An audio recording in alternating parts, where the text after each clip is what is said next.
नमस्कार दोस्तों, मैं अंशी पांडे अपने चैनल अंशी वे में आप लोगों का स्वागत करती हूँ। कैसे हैं आप लोग, ये बताने के लिए कमेंट बॉक्स में हरदम की तरह जय माँ लक्ष्मी ज़रूर लिखना।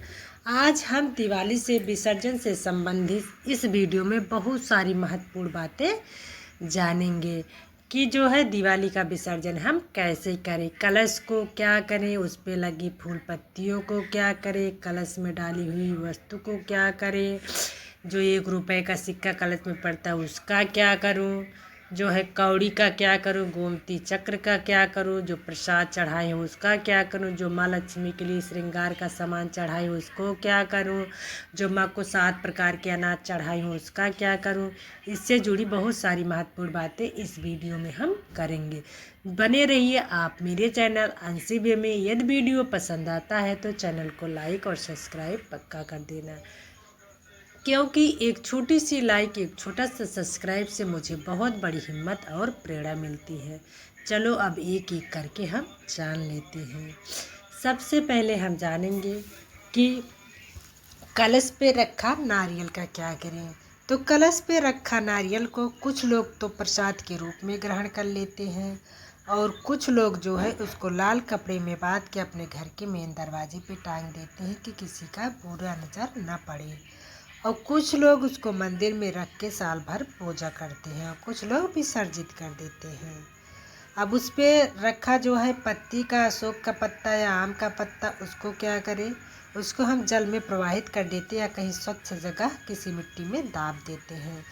और उसमें जो है अंदर जो लौंग, सुपारी, इलायची डाली गई, 1 रुपए का सिक्का डाला गया, उसका क्या करें। तो 1 रुपए का सिक्का को छोड़ के जितनी सारी सामग्री उसके अंदर लोटे के अंदर डाला गया है कलश के अंदर, उसको निकाल के हम विसर्जित कर देते हैं।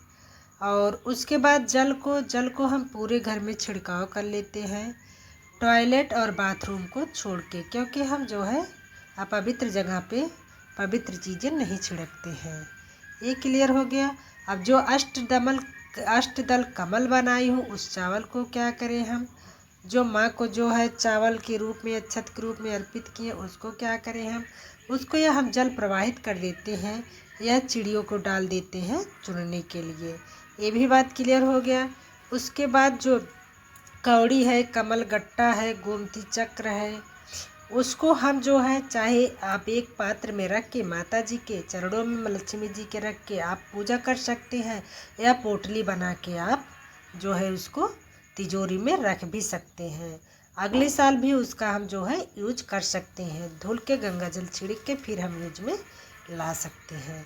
ये भी क्लियर हो गया। उसके बाद पान पे रखा लौंग, इलायची, सुपारी का क्या करें, पान को हम प्रवाहित कर देते हैं और जो लौंग, सुपारी जो है, इलायची होता है, इसको हम मसाले में यूज कर लेते हैं। सुपारी जो खाने जिसका मन करे खा ले, नहीं तो अपना विसर्जित भी कर सकते हैं। और जो है कलश पे लगा कंठ पे जो कलावा बांधते हैं उसको हम क्या करें, उसको हम किसी परिवार में जो है किसी के भी हाथ में बांध सकते हैं। और उसके बाद जो प्रसाद है, प्रसाद उसको हम उठा के पूरे परिवार में वितरण कर सकते हैं। और जो है टूटी फूटी मूर्तियां हैं जो है उसको हम विसर्जित कर देंगे। जो पहले की पुरानी टूटी फूटी फटी मूर्तियां हैं उसको हम विसर्जित कर सकते हैं। यदि आप धातु का जो है माँ लक्ष्मी और गणेश जी का पूजा करते हैं तो उसको आप जो है विसर्जन मत करना। यदि मिट्टी का लक्ष्मी और गणेश जी की मूर्ति है तो उसको आप जो पहले विराजमान गणेश लक्ष्मी पुराने वाले हैं उनको आप सम्मान सहित नीचे उतार के उसके बाद आप लक्ष्मी और गणेश की प्रतिमा वहीं स्थापित करिए सम्मान पूर्वक। एक बात को ध्यान देते हुए कि लक्ष्मी माँ गणेश के दाहिने साइड रहती हैं। ये हो गया।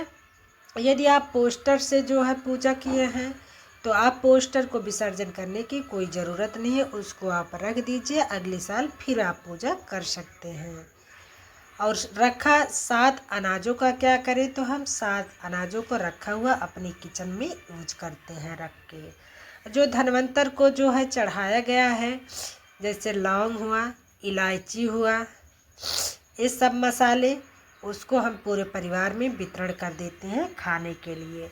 ऐसी मान्यता है कि इसको खाने से कभी बुरी नज़र नहीं लगती है और हम लोग स्वस्थ बने रहते हैं। जो भी फूल पत्ती जो भी हुआ उसको हम सारा जो है विसर्जन कर देते हैं। एक बात का ध्यान देना, जिस चौकी पे आप माता जी का स्थापित करके आप पूजन की हैं उसके पास आप कभी झाड़ू मत लगाना। कपड़े से ही साफ सफाई करके इकट्ठा कर लेना। जो रंगोली याद बनाए उसको आप विसर्जित भी कर सकते हैं या स्वच्छ मिट्टी में दाब भी सकते हैं। जो है ये डाउट क्लियर हो गया। उसके बाद हम अनाज अपना यूज ही करेंगे और जो अनाज है थोड़ा थोड़ा उसको आप थोड़ी सी पोटली बना के रख भी सकते हैं तिजोरी में। और जो हम पैसा चढ़ाए हैं दक्षिणा के रूप में उसको हम दान नहीं देते हैं, हम तिजोरी में उसको रख देते हैं। बहुत आवश्यकता पड़ा खर्चा करने के लिए तो हम मंदिर का ही सामान उससे लाते हैं। और जो माता रानी लक्ष्मी के चरणों में हम श्रृंगार का सामान जो है अर्पित किए हैं उसको आप जो है यूज कर सकती हैं। फैमिली में देवरानी और जेठानी सुहागन को दे सकती हैं। ज़्यादा है तो किसी निर्धन महिला सुहागन को भी आप उसको प्रसाद के रूप में दे सकती हैं। और जब भी हम माता लक्ष्मी और गणेश जी का विसर्जन करते हैं तो हर देवी देवता को हम चावल से छिड़क के ही विसर्जन करते हैं, लेकिन माँ लक्ष्मी और गणेश जी का हम ऐसे नहीं करते हैं। जब भी हम किसी देवी देवता का विसर्जन करते हैं, आवाहन करते हैं, तो हमको आवाहन करते हैं अच्छे से ही और विसर्जन भी अच्छे से करते हैं।